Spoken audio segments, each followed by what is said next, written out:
बिहार के सभी साथियों को प्यार भरा नमस्कार।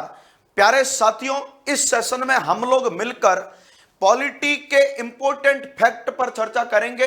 इंडियन कॉन्स्टिट्यूशन एंड पॉलिटी के महत्वपूर्ण तथ्यों पर चर्चा करेंगे और ऐसे इंपॉर्टेंट फैक्ट पर चर्चा करने वाले हैं जो सीधे सीधे प्रत्येक प्रतियोगी एग्जाम में छपने वाले हैं। प्यारे साथियों, इस सेशन में हम लोग इंडियन पॉलिटी के इंपॉर्टेंट फैक्ट पर चर्चा करेंगे। तैयार रहना आंसर देने के लिए।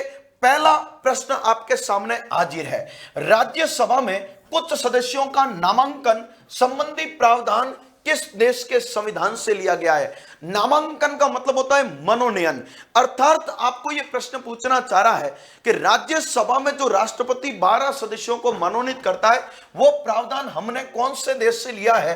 प्यारे साथियों, आप सभी दोस्तों को अच्छे से भली भांति मालूम होगा, हमने ये प्रावधान आयरलैंड से लिया है। कौन से देश से लिया है? आयरलैंड से लिया है। नेक्स्ट, लोकसभा की सीटें 525 से बढ़ाकर 545 किस संविधान संशोधन के द्वारा की गई थी?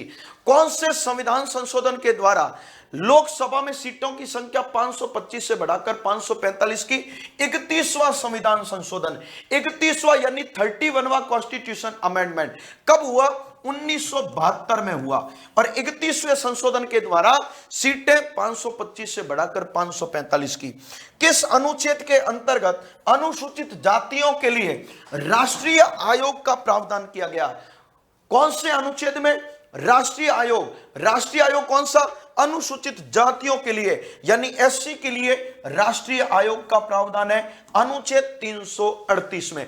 प्यारे दोस्तों, आपको एक बहुत अच्छी सी बात बता देना चाहता हूं। अनुच्छेद 338 में राष्ट्रीय अनुसूचित जाति आयोग है। अनुच्छेद 338 ए में राष्ट्रीय अनुसूचित जनजाति आयोग है। अनुच्छेद 338 बी में ओबीसी आयोग है, अर्थात राष्ट्रीय पिछड़ा वर्ग आयोग है। 338 बी में जो 102वें संविधान संशोधन के द्वारा जोड़ा गया था। नेक्स्ट, किस अनुसूची के अंतर्गत अनुसूचित क्षेत्रों और अनुसूचित जनजातियों के प्रशासन व नियंत्रण के बारे में उपबंध है? अनुसूचियां आपने पढ़ी होगी, तो अनुसूची नंबर 5 में कौन सी अनुसूची में दोस्तों? अनुसूची नंबर 5 में अनुसूचित जाति और जनजातियों के लिए प्रशासन चलाने संबंधी नियमों का प्रावधान है। किस अनुच्छेद के अंतर्गत राष्ट्रपति के निर्वाचन की पद्धति संबंधी उपबंध है? राष्ट्रपति के निर्वाचन संबंधी पद्धति कौन से अनुच्छेद में? भारतीय संविधान का आर्टिकल 55 अनुच्छेद 55 अगर आपने पढ़ा है तो उसमें क्या लिखा हुआ है? राष्ट्रपति का चुनाव समान आनुपातिक एकल संक्रमणीय मत पद्धति के द्वारा किया जाएगा। नेक्स्ट, मेरे बिहार के प्यारे साथियों, उत्कर्ष का होली महाधमाका। होली के पावन अवसर पर उत्कर्ष की तरफ से एक महा ऑफर चल रहा है बिहार के सभी प्रतियोगी योद्धाओं के लिए। सभी बिहार के ऑनलाइन कोर्सेज पर अप टू 90%, सोच लो, अप टू 90% का महा ऑफर चल रहा है। IAS, PSC, SI, fireman, defence, bank PO, clerk, SSC और सभी प्रतियोगी परीक्षाओं के साथ साथ स्कूली शिक्षा के लिए भी नीट, जेईई और क्लैट के सभी ऑनलाइन कोर्सेज पर अप टू 90% का महा ऑफर 5 दिन से चल रहा है। 5 दिन के लिए चला था, 16 से 20। आज इसका अंतिम दिन है, 20 तारीख है आज मेरे प्यारे साथियों, आज इसका अंतिम दिन है। आपको याद दिला देना चाहता हूं, भूल से भी चूक मत जाना, आज लास्ट दिन है, महा ऑफर का अंतिम दिन चल रहा है। कभी भी चूक, अगर 4 दिन से कोई दिक्कत नहीं है, 16, 17, 18, 19 को भूल गए, ध्यान रख लेना, आज अंतिम दिन है। आपको याद दिलाने के लिए आया हूं, बहुत मामूली रेट में, यानी मतलब मैं कह सकता हूं निःशुल्क के बराबर ही है। बहुत कम कोर्स, बहुत कम रुपए में कोर्स अवेलेबल है और इस कोर्स को परचेज करके आप अपनी तैयारी को मजबूत कर सकते हैं। उत्कर्ष के सभी विख्यात विशेषज्ञों का, घर बैठे विख्यात विशेषज्ञों का अध्ययन यानी विख्यात विशेषज्ञों के माध्यम से कॉन्सेप्ट क्लियर कर सकते हैं। प्यारे साथियों, मैं आपको वापस याद दिला देता हूं, आज 20 तारीख है, ऑफर का अंतिम दिन है, चूक मत जाना। नेक्स्ट प्रश्न देखिएगा, किस अनुच्छेद के अंतर्गत राज्य विधानसभाओं में अनुसूचित जाति और अनुसूचित जनजातियों के लिए स्थानों का आरक्षण है। मैंने लोकसभा में अनुच्छेद 330 बताया था, विधानसभा में अनुच्छेद 332 में अनुसूचित जाति और जनजाति के लिए आरक्षण है। संविधान के किस भाग में संघ और राज्यों के अधीन सेवाएं संबंधी उपबंध है? संघ और राज्यों के अधीन सेवाएं संबंधी उपबंध कौन से भाग में है? भारतीय संविधान का भाग नंबर 14, जिसमें संघ और राज्य के अधीन सेवाएं हैं।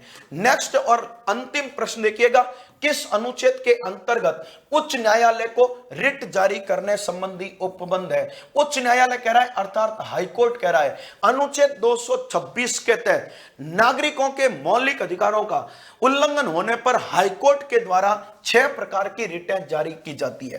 किस अनुच्छेद के अंतर्गत राज्यों में संवैधानिक तंत्र विफल होने पर जाने की दशा में उपबंध का प्रावधान है? संवैधानिक तंत्र अगर विफल हो जाता है तो उसके अंतर्गत राष्ट्रपति शासन लगेगा। अनुच्छेद 356 के तहत, अनुच्छेद 356 के तहत राष्ट्रपति शासन का प्रावधान है।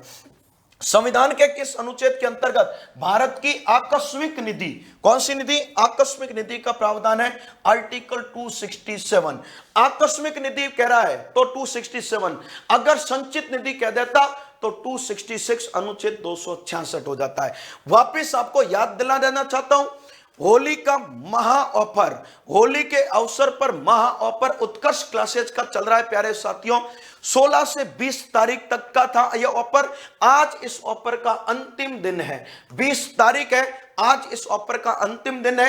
अप टू 90% का महा डिस्काउंट वाला ऑफर चल रहा है, अप टू 90% का ऑफर चल रहा है। इन सारे के सारे कोर्सेज पर मैं बार बार आपको कोर्सेज का नाम याद दिला रहा हूं, IAS, PSC, SI, fireman, defence, bank PO, clerk, SSC, सभी प्रतियोगी एग्जामों के साथ साथ स्कूली शिक्षा में 6 से 12 तक की नीट जेईई की तैयारी करने वाले विद्यार्थियों के लिए, क्लेट की तैयारी करने वाले विद्यार्थियों के लिए अप टू 90% का एक महा ऑफर चल रहा है, जिसका आज अंतिम दिन है।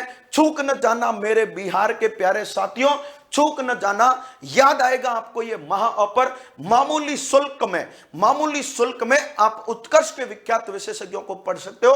तो प्यारे साथियों, आपको होली के पावन अवसर पर जो महा ऑफर चल रहा था उसका अंतिम दिन है। आज ही अपने सपनों की उड़ान को एक नया आयाम देने के लिए उत्कर्ष से जुड़िएगा, उत्कर्ष के कोर्स से जुड़िएगा और अपने भविष्य को संवारिएगा। प्यारे साथियों को एक बार पुनः नमस्कार, आभार, धन्यवाद।